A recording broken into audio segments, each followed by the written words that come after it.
Okay, we are live again, and this is completely live in person. So I'm just going to check to see how that is and put on some chat comments. And if you want to find me on Zoom and join, um, then I am going to find my link somewhere. Um, let's see, how do I do that? Invite. Okay. I'm going to copy invitation. Oops. Oh, and hopefully that allows you to get in. If you have any questions, let me know. But today we're going to talk about the bias key, um, which is the first part of the Confidence Coming Out course. And again, my name's Ray from Ray Life Coaching. So if you haven't seen my videos, today we're going to talk about the first step of the Confidence Coming Out course.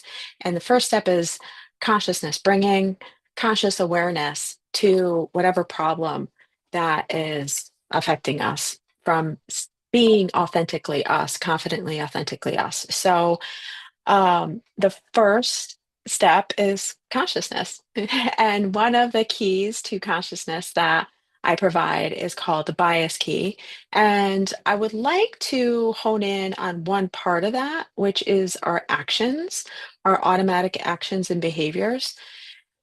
Of course, we're going to tackle all of it, but I think sometimes we do things and we go, oh, why do I keep on doing this? One of them today is that I had a ton of sugar today.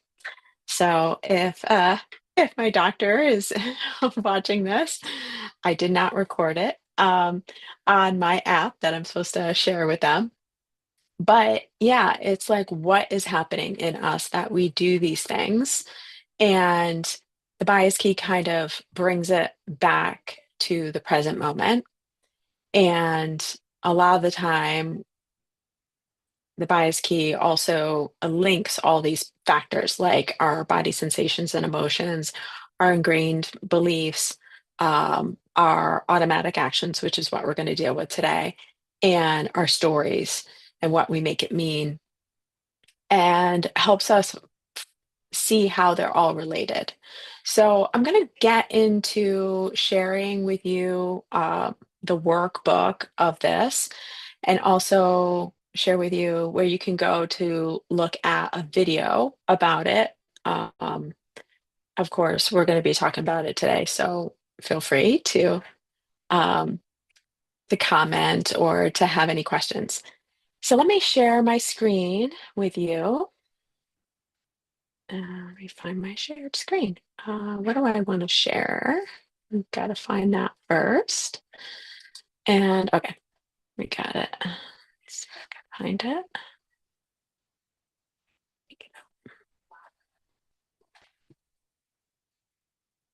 It'd take me a little second because I didn't have it completely available for me. So we're going to share this document, and hopefully you see that. So the confidence toolkit is what it used to be called.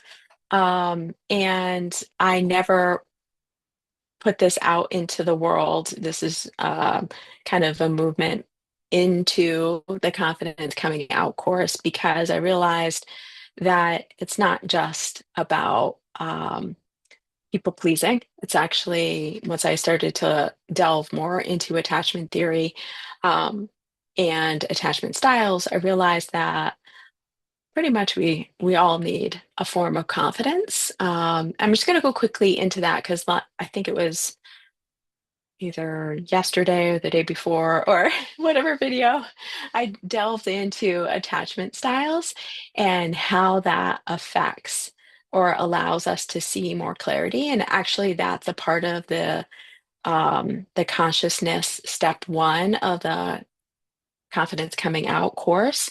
is learning your attachment style because it really helps you understand why you do what you do. And also makes you understand why others are kind of playing a different game. Maybe you're playing Monopoly and they're playing totally, totally different game, and you're like speaking different languages and you're wondering why it's so confusing. And that's really your attachment style. That's a big part of it, is that how you express love or have certain particular needs, certain types of fears that come up, certain those are all related to your attachment style. And the bias key really is a way to automatically tap into that without even knowing your attachment style. And then the more you do the bias key, the more you can go, oh, okay, I'm I'm pretty more dismissive avoidant because the same thing comes up. And when you look at the list of the attachment styles, you'll understand what I mean. It's your ingrained beliefs tend to be in a certain area. Um, your your habits on how to distract yourself might be in a certain area. The things you tell yourself might be very similar, and even your emotions have tend to gravitate to a certain area. And we can talk about that after at the end. Actually, it sounds like a fun thing to talk about on how similar you might be um, to the description of your attachment style. Just by going through the bias key, you'll do it more than once, even 3 times. You might find, oh, yeah, I'm continuously have this ingrained belief, and it really is only in dismissive avoidant or anxious, preoccupied. And so I pretty much know that that's like a strong thing for me right now. Okay, so the bias key is really bringing conscious awareness to the moment. You can do it anytime. It doesn't have to happen. Wow, the air just came in. It doesn't have to happen um, when you're upset, but it is helpful to do often so that when you are upset, it's already ingrained in your habits, right? So you'll go back into this process and go, oh, yeah, get back into the body. How am I feeling? Place it in your body. It's really that simple. However, I say it's that simple. When you're triggered, it's not simple at all, right? So that's why we practice it. But also, a lot of the time, mattering upon your attachment style as well, be able to you might go straight to one thing versus another. Like you might be able to go straight to your automatic actions if you're a dismissive avoidant. If you're anxious preoccupied, you might go straight to your emotions.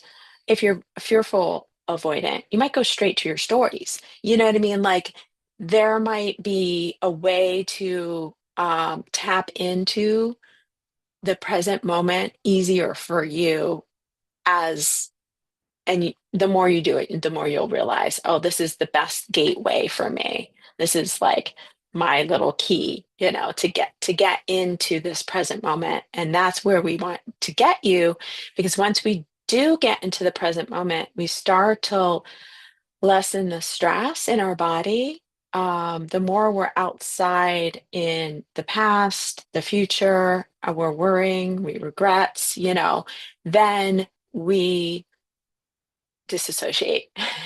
And that's where the anxiety comes in. Okay, so again, this tool helps you to take a moment of confusion or reactivity and break it down into something more understandable and changeable. So it's whether you're spiraling into thoughts, zoning out, or uh, snapping at someone you love. So that's snapping at someone you love is an automatic action, but it usually, right? It usually comes from an emotion, which is your body, the B of the bias.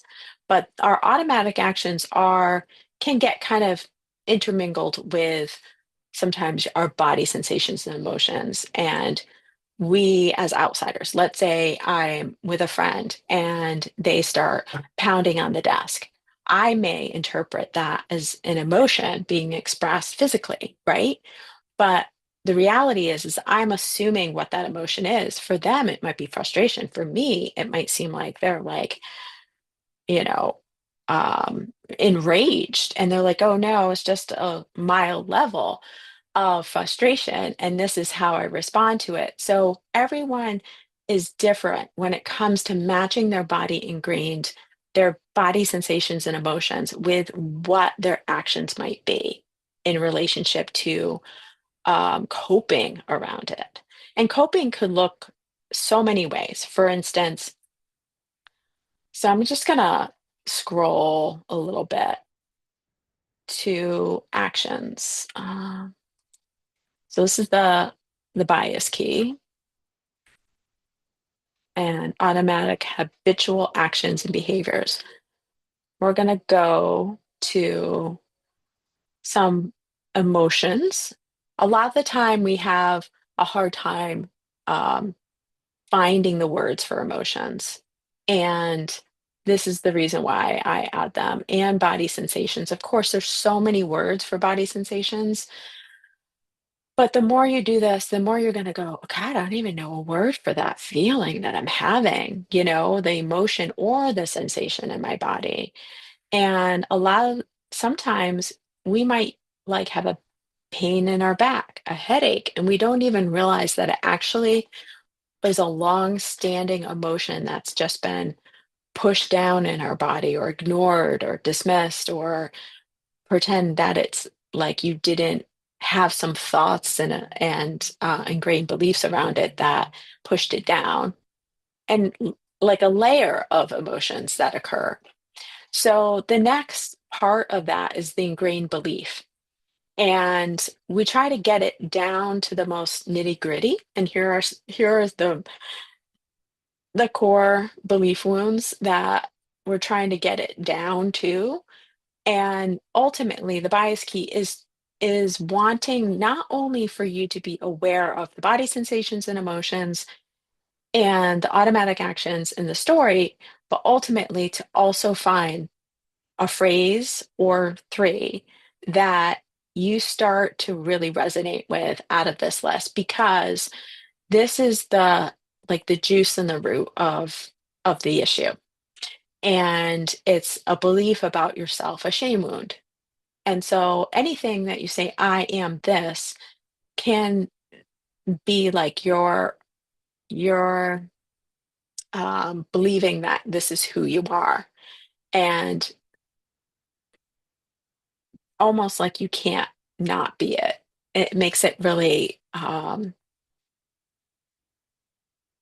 like if I am bad, I am good, I am this, I am that, it's a label, but it's a shame wound too. So it's a negative label. And this is how I kind of describe it because I've heard some people say, well, I want to be perfect. And I feel really bad when I'm, not perfect. And I want you to not part of it is saying something perfect is not the best shame wound or word to use or imperfection because it's almost an oxymoron, I guess, in a way. It's a word that doesn't reflect um, reality of even possibility in that imperfection can be positive, right? So, and just as much as a defect, but to say I'm defective, it feels a lot more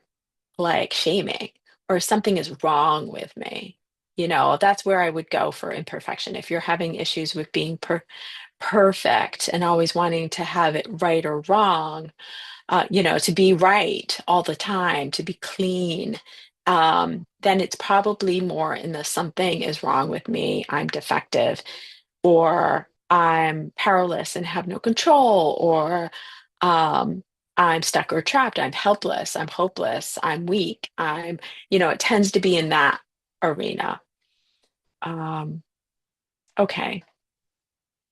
So where I would like to go, and that's ingrained belief there, is our automatic actions. And the reason is because I think we forget about these. And like I said, we forget about them because they're so connected to our emotional body. Sometimes we do things, and even when we go, I'm just going to do it, you know, if we feel and we have shame around doing it, it's like we have shame, probably an ingrained belief or something happening. And then we want to do this thing that we then also have shame about. It's like this big spiral, right? So one of them, I'm just going to give an example for like an attachment style. Dismissive avoidant or fearful avoidant tend to have a ton of shame when they're on the avoidant side around really creature comforts, like really maybe gaming a lot, and or watching a ton of TV or eating a ton of junk food or those like creature comforts that are just really easy and tangible and comforting to to them, and they're distracting too, and they can kind of get lost in that space. So but before they do that, there's something else that triggers it. And and then when they do that thing, like overeat and junk food binges, then there's shame after about doing that action. So so it's layered, like I said, and it's very much grouped with our emotions. And particularly the avoidant side does not want to deal with the emotional part. They're self-soothing with this creature comfort or this action, this automatic action. But by doing that, they're also adding to the emotional sector that they don't want to deal with, right? So it can be very flooded and overwhelming, and it can feel like, oh my God, I can't seem to stop this cycle. Um, Now, on the other side, like the anxious side, you're going to see a lot more like emotional, wanting emotional connection. Maybe you see passive aggressive remarks or like bl- talking to people, talking about people, like gossiping, or when they're feeling really emotionally fraught and they have a shame wound, that's happening. An anxious side might like really want guilt trip kind of people to be there for them, over and over and over again. Now, unless those people, whatever's happening are giving them shame around it, or um then maybe there might be some emotional thing, or someone's denying them that emotional connection, then it'll be a spiral. But other than that, there really isn't too much of a spiral other than feeling lonely. And then that might, trickle down and do the spiral in itself. Anxious, preoccupied tend to have a lot more like people pleasing, where they might feel like they're going to lose or be rejected. And then their actions might be give, give, give, give, put someone on a pedestal, um, not pay attention to their limits. And instead of regretting that exactly, they might have more of a resentment happening. And then, so there's a little bit of resenting others instead of shaming self in a certain way. But then that spirals into, the loneliness and the blaming others. And then it's just a whole nother cycle. So, what I'm trying to say is your actions can feed into what you're trying to run away from, right? We use these actions as coping to help self-soothe us. Our subconscious does, because it's learned to kind of cookie crumb ourselves into calming the nervous system. And yes, it does it for a moment, but it also then creates the cycle over again. And we're trying to stop that. Now, I say this, and today I had a ton of chocolates. And what I'm going to actually use my own experience in this moment, and do this work with you. So this will be fun. Not really. So let me do that and get this into, if I can do that. Hang on. Let me stop. Oops. Tree.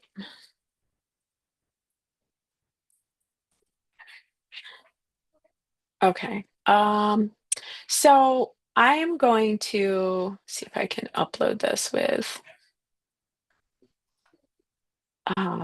Adobe, and it might help me. Hang on just a moment if you don't mind being patient. Okay, maybe. So what I'm going to do is I'm going to go all the way to the beginning. Actually, I could just go to the action because we're going to start with the action. So if you're somebody who um, really realizes you just want to stop doing something, you're realizing maybe even you're procrastinating. So even procrastinating is a way of coping because maybe there's something that you're fearing and you're supporting yourself, and there's probably something else you're doing while you're procrastinating, to procrastinate. So think of that thing. If you can think of an action that you think you do, that you know it's not really serving you, and you know it's probably stopping you from dealing with something else. That's where we want to start. So you can start in the bias key anywhere. You can start at the B, the I, the A, the S, but we want to have you go through the entire thing. And again, I wanted to share with you why we're doing this, um, because we want to have better connections. We want to feel better. We want to do those things we say we want our life to be like. And if we can think about this world right now and what's happening in this world, it really comes down to not just knowing what you want, but knowing how to feel good doing it and then dealing with others. So if you're having a hard time dealing with yourself right now, and that's what automatic actions is, then why do we think that we're going to be able to deal with conflict out there? It's not going to be easier, you know, trying to, first off, we can't exactly change anybody out there, but we can know where we are and how to go about making changes for ourselves. And if we know where our limits are, if we know why we do what we do, and we're going to be so much more prepared to deal with the conflict in our lives, but also outside of our lives, right? What's going in the world, and each of us is a part of that. So I'm going to say I'm going to do the one that I want to do, which is overeating junk food. Okay. I don't want to do that, but I'm going to do it. I don't really want to do that, but okay. And then I'm going to try to share it. See if you can see me sharing it. So this is the, oh, I don't even know how to, oh, there we go. I'm like, I don't know how to view it. And okay, so I know what the automatic action is, right? I'm starting there. I'm going to then go to the the bias key and start with the B.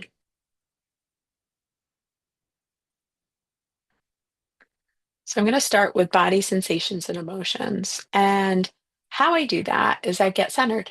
So we're just going to take a moment, find a seat, find something comfortable that's going to really keep you upright and relaxed so that you're not tensing your core, shoulders above or a little back from your hips because you're leaning. Close your eyes or look down and just relax your eyeballs. And you just take a breath. We're going to inhale through the nose, let the belly bloat away from the spine, and exhale through the mouth. Let the belly sink back into the spine. A few more times like that. Let the face muscles and skin fall to the ground. Let the exhalation be longer than your inhalation.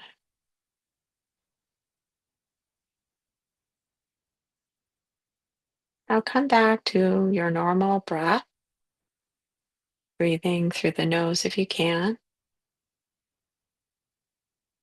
And I want you to pay attention to your seat and the parts of your body that land on the ground or floor, whether it be your feet, your legs, your hips, the back of your body. And even notice how your arms or your hands lean against the floor or your body. And each exhalation, I want you to bring more weight, as if the weight of your forehead trickles down all the way down through your body into your seat, into your toes, into the ground. And just notice the places that hit the floor and how much heavier they get as you exhale.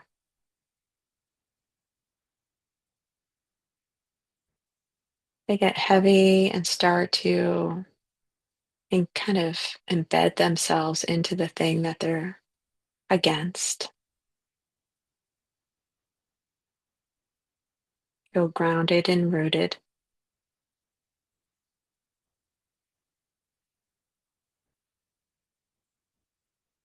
Let the exhalation extend longer than the inhalation.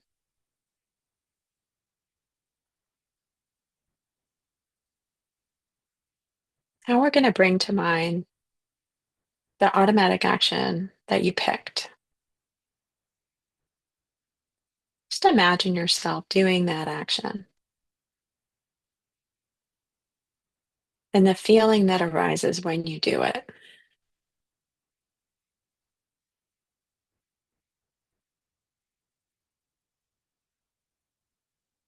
Now, this feeling might be a shame after doing it or a shame before doing it. What drives you to do this action? And how do you feel after you've done this action or during the action? Either one is fine. This is just practice. And just pick one.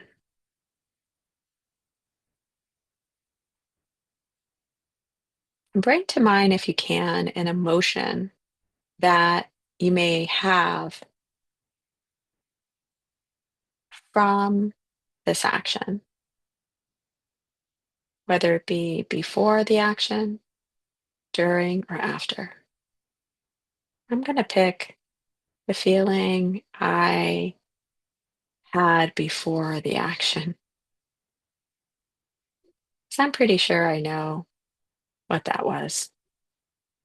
You might not know what that is. You might only have a feeling or sensation in the body that occurred as you chose to do that action, during or after. And that's okay. Just pick one.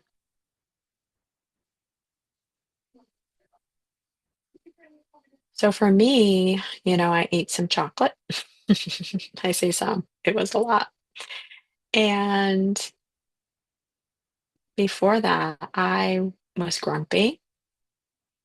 I knew I needed to eat something, but I didn't know what. And I didn't feel like I had anything in the house that I really wanted. But it also wasn't about food. I knew it was about more than that. I decided to go for a walk before realizing that maybe I needed to eat something. And I went for a walk and it didn't help. So my coping was something I thought was positive, which was going for a walk, but it didn't serve. And I got home, was still grumpy, and I started to relax, get something to drink.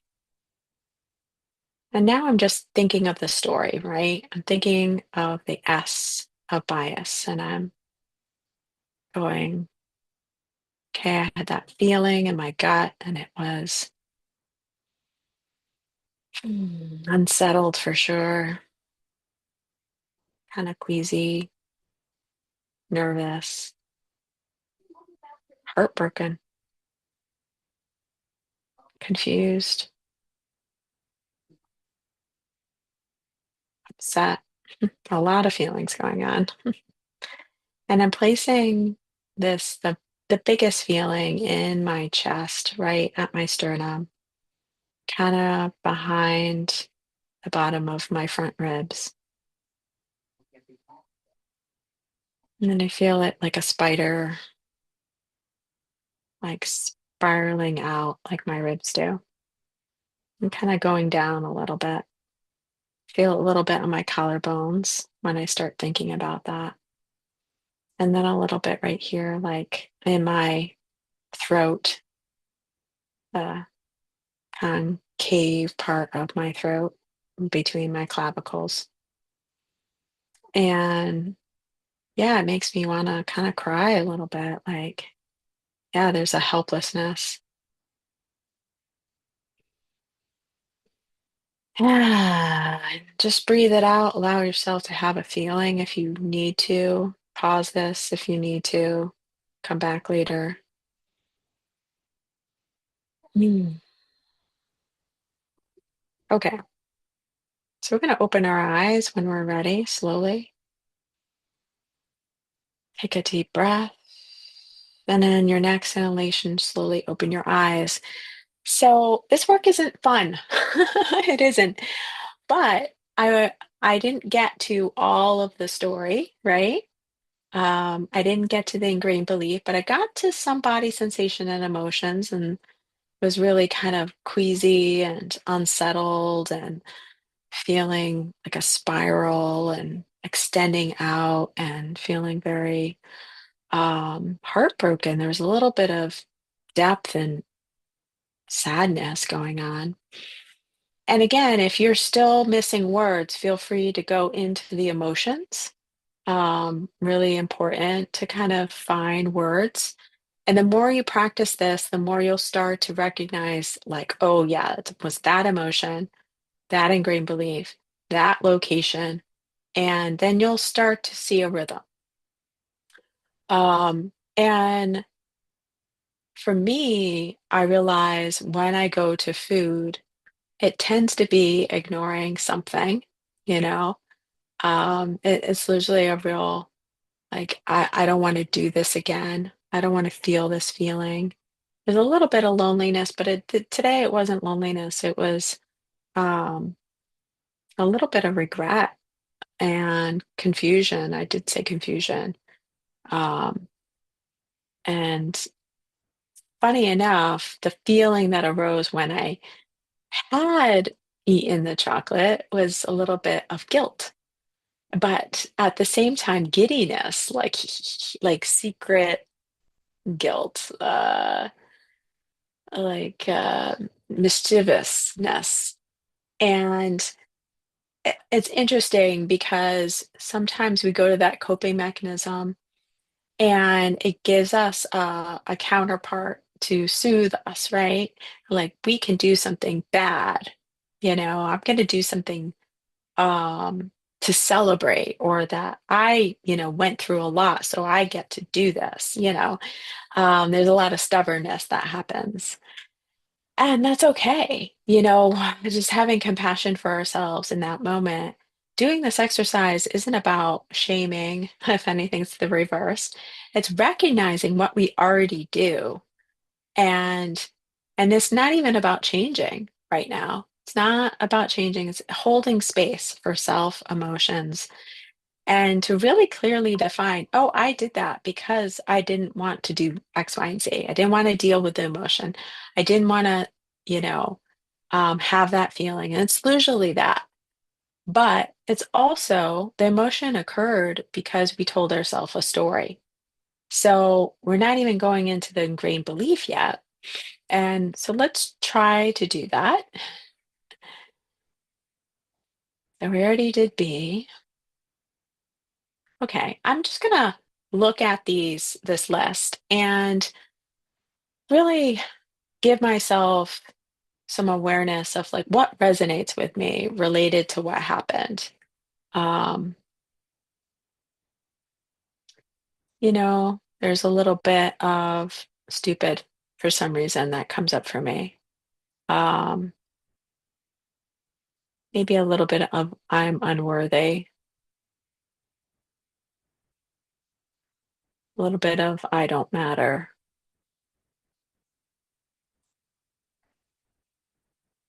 hmm, little helplessness, and oops, want this to stop. um, it's funny, I'm disrespected. Okay, so you can say like, oh, a lot of these are coming up, and I want you to find a few and rate them and decide, okay, which one's like really honing in, and it might be different spots in the emotional body. Um, it's interesting. I'm really resonating with I'm stupid and I'm disrespected. Those two are coming up for me really strongly. And if you can't do that right now, then most likely it's the story that's missing. Because once you start writing the story, and I would suggest writing it, because then you can like record it. Then you can kind of hear things or tell somebody, have them listen and then repeat back. Then you can hear it or you can reread it and you can go, oh, and don't try to stop yourself from saying the things that will come up. Don't make it perfect. There's no perfect in this, right? Let's use that word again. Um, it's not, if anything, your subconscious will bring up all the stories. And so I'm just going to do that for you right now. For me, it's like, gosh darn, I'm actually feeling bad about the feeling that I'm having, like, oh, this feeling again. And it was because I talked about something when I got my hair done. I got my hair done and it's kind of floppy right now with my hairdresser. And I realize sometimes when I talk about stuff, it brings up old wounds and it brings up anger. And I realize like I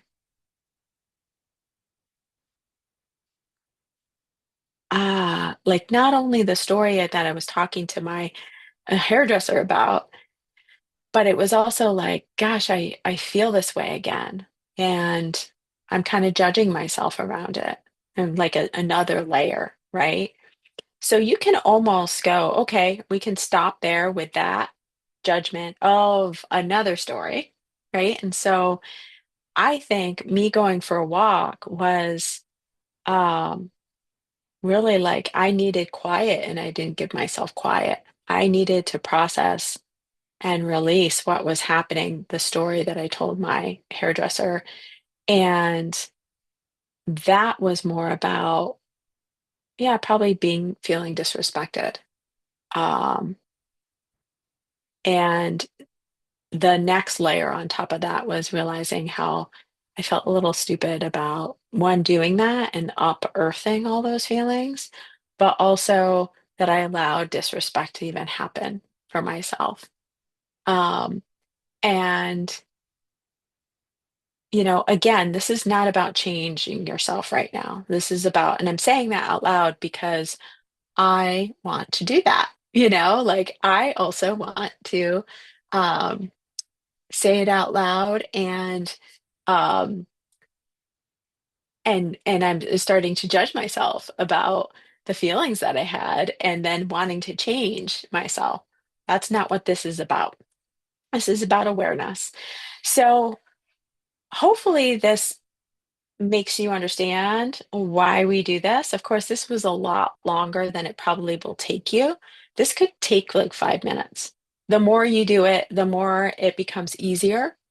And the more layered you say see that, that was a big layer, a layer of like something happened, then I felt something about it, then something happened, and then I felt something about it. And that can happen.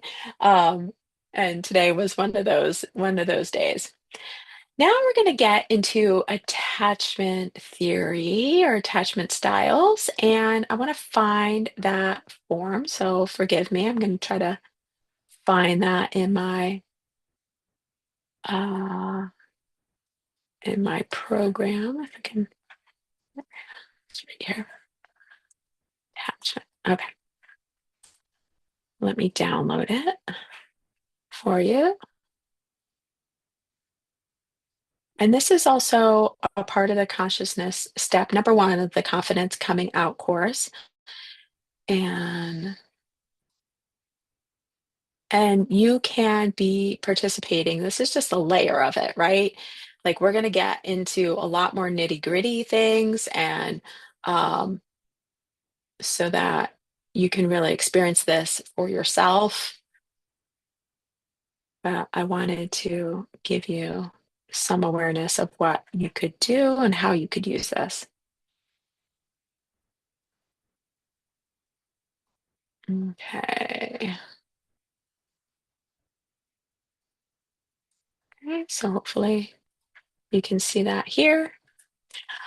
Okay, so the next thing is attachment styles, and we're just going to go into um, attachment styles. And there's some specifics that you might be able to see, like the patterns in each attachment style that appear, um, like common characteristics and traits, core wounds that might occur.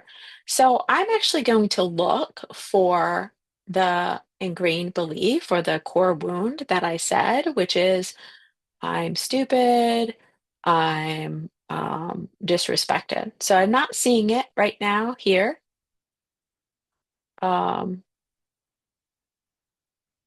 and that makes sense because I know that that automatic reaction is actually more of an avoidant side of myself.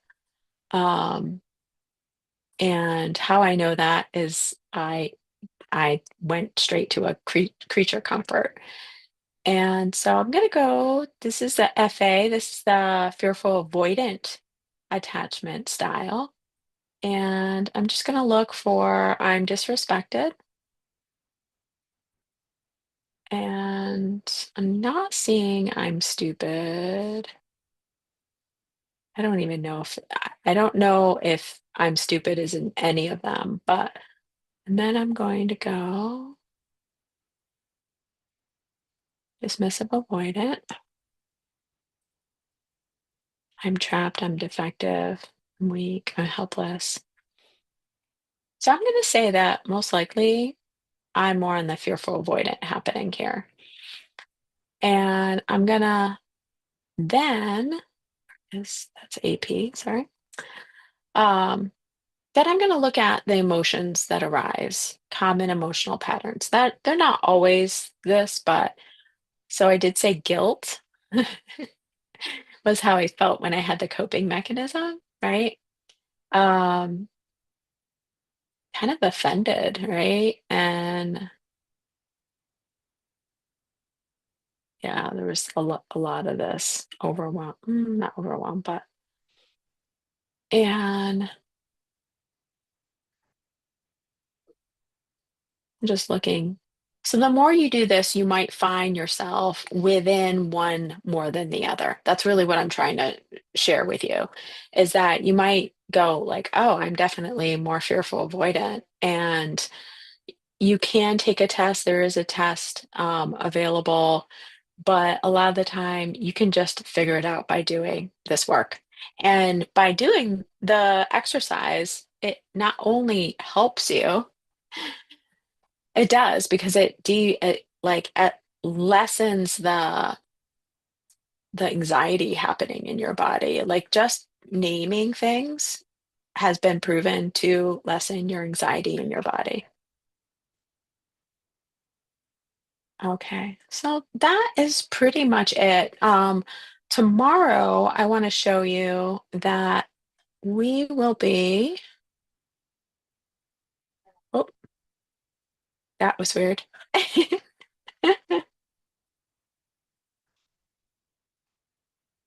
I don't know where that's coming from. Okay, that was coming from Facebook. I apologize if you heard that. Um,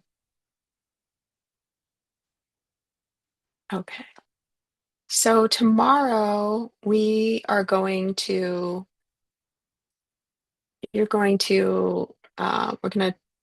sorry, we're going to be, I'm going to put it up so you see it.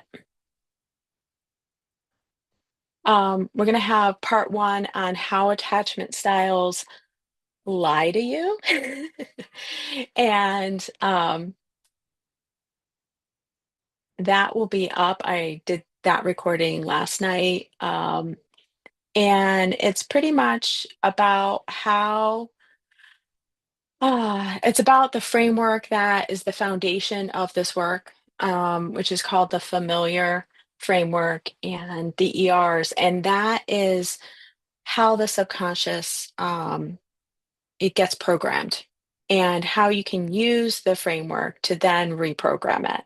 So that is why the step number one is so important. You need to reveal what is it that you need to reprogram, particularly what is the root cause of all of these automatic actions that you don't want to be doing, these coping mechanisms that aren't actually I mean, they're serving you right in the moment, and they're trying to protect you, and that's the point of them. But if they might be also getting in your way, and you can consciously bring to mind, as we did in the bias key, what they're doing and why, and then we can utilize the framework to reprogram. And so I'll be talking a little bit about that tomorrow, and you can see it's already available on the details in the description of the Facebook. Um, Yeah, we'll be talking about the pieces of familiar and how it can help you. Especially, I'm a confidence coming out core coach and also what I call a compass for people. So I create a framework and a guide to walk you through steps so that you can start really feeling confident and revealing that confidence. I think confidence is already available to us. We just have all these things in our way. And one of them is our ingrained beliefs. Some of them is just not having the knowledge of our own, how to speak our own feelings, our own needs, understanding what we need, and being able to fulfill our own needs so that we can then speak it to others and what are our limits? And we'll get into that. So just as a awareness, um, in January 2026, I will be offering a beta test to all you who are interested. And it is of the first three tools, which is of the Confidence Coming Out course, which is the first one is this consciousness, bringing conscious awareness up into like the subconscious up into conscious awareness so that we can start speaking to it and start really altering our neuroplasticity, our nervous system, and learning how to regulate our emotions. And so in the second one, which is communication, it's how to speak to ourselves differently through this tool of reprogramming through the familiar and the ERs that I said is the foundation of this work. And then number three is care package. What are our needs? How do we care for ourselves? How do we fulfill our needs? And that they're learning your core needs will be like mind blowing to you. Be like, oh, I'm always doing this thing because I'm always trying to fulfill this core need, but I'm doing it in a way that's actually not fulfilling it, or I'm seeking it out in a way that is really desperate and then spirals me right into the ingrained belief and that I don't. think I deserve it or whatever. So we'll learn those three parts in the beta test in January, but I'm also showing you little pieces of it every day at 7 p.m. So it's 7:50 Eastern Standard Time. And if you're on today and you have any questions, please feel free to put it in the chat. Uh, and that, I think is pretty much it. Thank you so much for joining me today, and I hope I'll see you the next time I'm live. Oh, yes, if you want to know when I'm live and you want to be a part of the conversation, please feel free to go to my website, go to raylifecoaching.com and sign up. You will get, actually, I'll show you what you're going to get. Oh, where did it go? Disappeared. Where did it go? You're going to get the relationship assessment questionnaire. Does not want to be a part of this process here. There we go. You will get the relationship assessment questionnaire checklist. And if you didn't see the video a few days ago on how to go about this, I also provided in the video another form after that, which was about what to do with this form. So the relationship assessment questionnaire is really to say like, okay, what are my limits? How do I kind of vet people in my life? And then I turn it around and look at myself. How do I show up in relationships? So I used it for just one relationship and then turned it around and asked myself, how do I show up? And then I went and looked at the relationship stage reflection shadow work, and it was more about kind of honing down that list and really looking at it and understanding what I absolutely need. And the more you do this with different relationships, the more you start realizing, oh, this is what I come with, this is what I need to work on. And then we go through the bias key with it. And then how to reprogram. And so we go through the three stages, the three steps of the confidence coming out course in it. And so look back at some of the live videos on this, and it's pretty informative. We will get into relationship agreements. This is relationship agreements is like a whole nother place in the confidence coming out course, but it uses this relationship uh, assessment checklist questionnaire because this kind of helps you delineate what do you actually need when you're speaking to your loved one or loved ones. And obviously, the confidence coming out course in the first three stages, that I would say, dude, that's like the high level. That's what you need on a daily basis to get yourself grounded so that when you are in conversation and you're getting triggered in any way or in conflict, you have something to go to within yourself. You're resourced within yourself and you know how to get back to center and regulate your emotions and have a clear mind so that you can respond instead of react. Okay, thank you so much for joining me, and I'll see you around. We got 7 minutes until the end of the hour. Have a great day. Sleep well. Bye. Let me X out.